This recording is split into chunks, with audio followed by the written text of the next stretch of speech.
সন্তানের নাম রাখার ক্ষেত্রে কি কি বিষয় বিবেচনা রাখা উচিত? সন্তানের নাম রাখার ক্ষেত্রে মৌলিকভাবেই কয়েকটি বিষয় আমাদের লক্ষ্য রাখতে হবে। প্রথম হলো, নামের ভিতরে কোনো শিরক যেন না থাকে সেদিকটি খেয়াল রাখতে হবে। যেমন আব্দুল্লাহ, আব্দুর রহমান এই নামগুলোর মাধ্যমে আমরা আল্লাহর দাসত্বের প্রকাশ এবং প্রমাণ দিয়ে থাকি, স্বীকৃতি দিয়ে থাকি। এখানে যদি এমন কোনো নাম থাকে যেমন আব্দুল উজ্জা, আব্দুল অমুক তমুক এমন কিছু থাকে যেগুলো আসলে শিরকের পর্যায়ে যায়, তাহলে সেক্ষেত্রে সেরকম নাম রাখা যাবে না। আল্লাহ ছাড়া অন্য কারোর গোলাম হিসাবে কেউ নিজের নাম রাখলো, যেমন আব্দুল মুস্তাফা রাখলো, মুস্তাফার গোলাম, তো সেক্ষেত্রে এরকম শিরকপূর্ণ নাম থেকে আমাদের বিরত থাকতে হবে এগুলো রাখা থেকে। দ্বিতীয়ত, অমুসলিমদের সঙ্গে যে সমস্ত নামগুলো তাদের সাথে সামঞ্জস্যতা রাখে বা তাদের বিশেষণ আছে এরকম নাম মুসলমানদের সন্তানদের জন্য রাখা, এটিও নিষিদ্ধ এবং নাজায়েজ। এবং সেই সাথে যে নামের অর্থ মন্দ, সেটার অর্থের মধ্যে খারাপ কিছু আছে সেটা। আর ৪ নম্বর হলো, যেই নামের মধ্যে অহমিকা প্রকাশ পায় এরকম কিছু বা নিজের বড়ত্ব এবং পবিত্রতাকে প্রকাশ করবার জন্য নাম ধারণ করা, সেগুলো মূলত নিষিদ্ধ। এই মৌলিক বিষয়গুলোকে মাথায় রেখে যদি আমরা নামকরণ করি ইনশাআল্লাহ ঠিক আছে। কোনো নাম ব্যক্তির নামের মধ্যে পুততা, পবিত্রতা, তার ভালো দিক প্রকাশ হতে পারে, সেটা সমস্যা নেই। কিন্তু এটা প্রকাশ করার উদ্দেশ্যে নামকরণ করা, বিশেষ করে যেটা নিছকই অহমিকারী বার্তা বহন করে, সেরকম নাম রাখা, বিশেষ করে অহমিকা প্রদর্শনের উদ্দেশ্যে, সেটি নাজায়েজ। নাম রাখার ক্ষেত্রে আমাদের কয়েকটি স্তর আছে। সবচেয়ে ভালো নাম রাখা হবে তখন যদি আমরা আব্দুল্লাহ, আব্দুর রহমান রাখি। নবী সাল্লাল্লাহু আলাইহি ওয়াসাল্লাম পরিষ্কারভাবে হাদিসে বলেছেন আব্দুল্লাহ, আব্দুর রহমান হলো সবচেয়ে উত্তম নাম। দ্বিতীয় স্তর হলো, আব্দুল্লাহ, আব্দুর রহমানের পর আল্লাহর আরও যে গুণবাচক নামগুলো আছে সেই সব নামের শুরুতে আব্দুন যুক্ত করে যে সমস্ত নাম রাখা হয়, যেমন আব্দুস সবুর, আব্দুল কাদের, আব্দুর রহিম ইত্যাদি ইত্যাদি যে নামগুলো আছে সেগুলো। মেয়েদের ক্ষেত্রে এই সব নামের ক্ষেত্রে শুধু আমাতুন যুক্ত করলে হয়ে যাবে, আমাতুল্লাহ, আমাদুর রহমান, আমাদুস সবুর ইত্যাদি ইত্যাদি। আর তৃতীয় নম্বর যে নামগুলো, সেগুলো হলো নবী রাসূলদের নাম। যে সমস্ত নবী রাসূলদের নাম কোরআনে এসেছে, হাদিসে এসেছে, তাদের নামে নামকরণ করা। মেয়েদের ক্ষেত্রে মেয়েদের নবী রাসূলদের পরিবারের কারোর নাম থাকলে সেগুলো আমরা অনুসরণ করতে পারি, ঈমানদার তাদের পরিবার বংশধরদের, সহচরদের। আর চতুর্থ হলো সাহাবায়ে কেরাম, তাবেঈ এবং নেককার যে সমস্ত পূর্বসূরীরা চলে গেছেন তাদের নামে নামকরণ করা। এবং ৫ নম্বর হলো যে কোনো সুন্দর অর্থবহ নাম রাখার ক্ষেত্রে ৫টা স্তর মাথায় রেখে আপনি নাম রাখতে পারেন সন্তানের। আমার এক সহপাঠী ফেসবুকে আত্মহত্যার স্ট্যাটাস দিয়েছিল, আমি তখন গুরুত্ব দেইনি। পরে জানতে পারি সে সত্যি আত্মহত্যা করেছে। আমি মনে করি আমি যদি তখন কিছু করতাম হয়তো সে বাঁচত। এই অনুভূতি থেকে মুক্তি পেতে কি করা উচিত? আমি অনুশোচনায় ভুগছি। প্রিয় ভাই, আত্মহত্যা করা কবিরা গুনাহ, মহা অপরাধ। আত্মহত্যাকারী জাহান্নামে নিবেদিত হবে, নবী সাল্লাল্লাহু আলাইহি ওয়াসাল্লাম বলেছেন। আল্লাহ তার আমাদেরকে হেফাজত করুক। পশ্চিমা সভ্যতা এটি আমাদের মধ্যে যত বেশি বিস্তার লাভ করছে তত বেশি আমাদের মধ্যে ডিপ্রেশনের পরিমাণ বাড়ছে, আত্মহত্যার প্রবণতা তত বেশি বৃদ্ধি পাচ্ছে। কোনো ব্যক্তি আত্মহত্যা করতে যাচ্ছে, এটি আপনি জানার পর যদি তাকে নিবৃত্ত করার কোনো উপায় আপনার কাছে থাকে, তাহলে আপনার কর্তব্য, আপনার উপর ওয়াজিব এবং আবশ্যক হয়ে যায় তাকে নিবৃত্ত করতে উদ্যোগী হওয়া। যদি আপনি বুঝতে ভুল করে থাকেন, মনে করেছেন যে আবেগে দিয়েছে, এটার এমন কোনো সিরিয়াসনেস এখানে নাই, সেটা মনে করে আপনি এড়িয়ে থাকেন, তাহলে এটা আপনার বোঝার ভুলের কারণে আশা করে যে আল্লাহ তাআলার কাছে আপনি গুনাহগার হবেন না।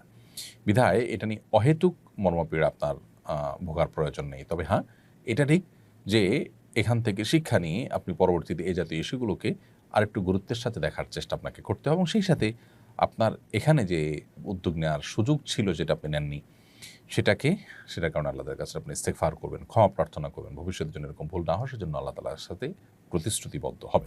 আসিফ জাওয়াদ লিখেছেন, ইসলামী শরিয়া মতে ধনী ব্যক্তির সংজ্ঞা কি? ইসলামী শরিয়া মোতাবেক যে ব্যক্তির কাছে নেশা পরিমাণ সম্পদ আছে, অর্থাৎ 52.5 তলা রূপার মালিক যে ব্যক্তি, এর মুক্তভাবে পরিমাণ সম্পদের মালিক হলে তাকে ধনী বলা হবে। ছেলে হয়ে মেয়েকে টিউশনি করালে কি গুনাহ হবে? আর ছেলে ছাত্রের টিউশনি করলেও যদি ছাত্রের মায়ের সঙ্গে নিয়মিত যোগাযোগ করতে হয়, তাহলে সেটা কি গুনাহের অন্তর্ভুক্ত হবে কিনা? আপনি প্রাপ্তবয়স্কা মেয়েকে কিংবা প্রাপ্তবয়স্ক হওয়ার কাছাকাছি যেটা দেখতে প্রাপ্তবয়স্ক হওয়ার মতো হয় সেরকম মেয়েদেরকে পড়ানোটা আপনার জন্য গুনাহের কথা। যদি পর্দার মধ্যে রেখে পড়াতে পারেন এবং অন্যান্য মেয়েদের সাথে পড়ান এবং সেক্ষেত্রে ফিতনা থেকে আপনি নিজেকে সেভ করার জন্য শত চেষ্টা করেন এবং আপনি টিকে থাকতে পারেন, তাহলে সেটা করতে পারেন। কিন্তু পর্দার বিধান লঙ্ঘন করে যদি পড়ান সেটা গুনাহের ব্যাপার হবে। আর শিক্ষার্থীর মায়ের সাথে, ছাত্রীর মায়ের সাথে যোগাযোগ করার যে ব্যাপারটা, সেটাও প্রয়োজন যতটুকু হয় ততটুকু। ধরুন টেক্সট মেসেজ আদান প্রদান করার মাধ্যমে প্রয়োজন পূরণ হতে পারে, তাহলে সেটুকু করবেন। প্রয়োজনের বাইরে যোগাযোগ করা বা সীমা ছাড়িয়ে যাওয়া সেটা হলো নাজায়েজ এবং গুনাহের কথা। অতএব প্রয়োজনের মধ্যে আপনি নিজেকে রাখলে সেটা ঠিক আছে। সুমাইয়া লিখেছেন, কিছুদিন ধরে আমার মনে হয় আল্লাহ আমাকে কেন সৃষ্টি করেছেন, আমার মৃত্যুর পর জান্নাত বা জাহান্নাম থাকবো, আমরা মৃত্যুর পর জান্নাতে বা জাহান্নামে থাকবো, কিন্তু তারপর কি হবে, জীবন কি কখনো শেষ হবে না, জান্নাতে কি আপনজনের দেখা হবে, এসব ভাবলে আমি খুব অস্থির হয়ে পড়ি এবং মানসিকভাবে কষ্ট পাই। এবার ইসলাম কি বলে, আমি কিভাবে মানসিকভাবে স্থির থাকতে পারি? আপনি আল্লাহ তাআলার কাছে দোয়া করবেন, আল্লাহ যেন শয়তান থেকে, শয়তানের ওয়াসওয়াসা থেকে আপনাকে হেফাজত রাখে। কারণ শয়তান মানুষের মধ্যে এ ধরনের অস্থিরতা তৈরি করে এবং শয়তান মানুষকে নানাভাবে বিচলিত করে, বিভ্রান্ত করে। এই জন্য আপনি দেখবেন নামাজের শুরুতে, কোরআন তেলাওয়াতের শুরুতে, এমনকি সন্তান জন্মগ্রহণ করার পর শুরুতে তার জন্য দোয়া করা, সব ক্ষেত্রেই কিন্তু শয়তান থেকে পানা চাওয়ার দোয়া রয়েছে। পদে পদে নবী করিম সাল্লাল্লাহু আলাইহি ওয়াসাল্লাম কেন আমাদেরকে শয়তান থেকে পানা চাইতে বলেছেন আল্লাহর কাছে? কারণ শয়তান আমাদেরকে এইভাবে নানাভাবে ক্ষতিগ্রস্ত করে। আউযু বিল্লাহি মিনাশ শাইতানির রাজিম বেশি বেশি পড়বেন, ইনশাআল্লাহ আপনার এই মানসিকতা দূর হবে। এছাড়া আপনি কোনো রাখি শরণাপন্ন হয়ে রুকিয়াও করতে পারেন। ইনশাআল্লাহ শয়তানের থেকে আল্লাহ তাআলা আপনাকে হেফাজত রাখবেন। সেই সাথে আখিরাতের সাথে দুনিয়াকে আমরা মিলিয়ে মূলত এই ভুলগুলো করে থাকি। দুনিয়াতে আমরা যেভাবে ভাবি, আমরা আখিরাতটাকে সেরকম ভাবলে তখন এই ধরনের বিচলিত হওয়ার বিষয়গুলো আমাদের সামনে আসবে। কিন্তু যদি আমরা এই ইয়াকিন রাখি যে আখিরাতের সাথে দুনিয়ার সাথে কোনো তুলনা চলে না, আখিরাতের জগৎটা, অদৃশ্যের জগৎটা সম্পূর্ণ ভিন্ন। আমরা যদি শুধুমাত্র পৃথিবীতে আমরা যারা বসবাস করছি, আমরা যদি মহাশূন্যে, মহাকাশে যে বাস্তবতা, সেটার সাথে পৃথিবীর এই ধরাপৃষ্ঠের বাস্তবতা, দুইটাকে আমরা তুলনা করতে দেখব বহু বেশ কম। তাহলে সেক্ষেত্রে অনন্ত অসীমকালের যে আখিরাত, পরকাল, যেটা মানে লোকচক্ষুর আড়ালে, যেটা এই দৃশ্যমান জগৎ যেটা আছে, এই মহাসৃষ্টি, মহাশূন্য, এই পৃথিবী, এই জগতের বাইরের জগতে, সেই জগতের পুরো বিষয়টা সম্পূর্ণ ভিন্ন হবে। তখনকার কিয়ামতের একদিন হবে দুনিয়ার শত শত হাজার বছরের সমতুল্য। সেটার সাথে দুনিয়ার কোনো কিছুর তুলনা হবে না। জান্নাতে গেলে সেখানে আমাদের কোনো কষ্ট হবে না, সেখানে প্রিয়জনদের সাথে দেখা হবে। জাহান্নামে গেলে অনন্তকাল জাহান্নামে থাকতে হবে। সেই জন্যই তো আমরা জাহান্নাম থেকে বাঁচার পদ্ধতিতে থাকবো, আল্লাহ তাআলার প্রতি ঈমানের পথে থাকবো ইনশাআল্লাহ। মাহমুদুল হাসান আপনি লিখেছেন, শারীরিক প্রতিবন্ধিতার কারণে পরনির্ভরশীল ব্যক্তির বিয়ের বিধান কি? তারা কি বিয়ে করতে পারবে? প্রতিবন্ধকতা এটা বিবাহের জন্য বাধা নয়। শারীরিক প্রতিবন্ধকতা নিয়েও কেউ চাইলে বিয়ে করতে পারেন। এক্ষেত্রে দুটি বিষয় লক্ষ্য করতে হবে। প্রথমত, যার শারীরিক প্রতিবন্ধকতা আছে, তার প্রতিবন্ধকতা তার স্ত্রীর হক আদায়ে যেন প্রতিবন্ধক না হয়। এমন কিছু প্রতিবন্ধকতা আছে যেগুলো সত্ত্বেও তিনি স্ত্রীর হক আদায় করতে পারেন। ভরণ-পোষণের বিষয়টা হলো, তিনি তার ভরণ-পোষণ নিজে দিতে না পারলে তার পক্ষ থেকে তার বাবা, ভাই, অন্য কেউ যদি দায়িত্ব পালন করেন তাতেও হয়ে যাবে।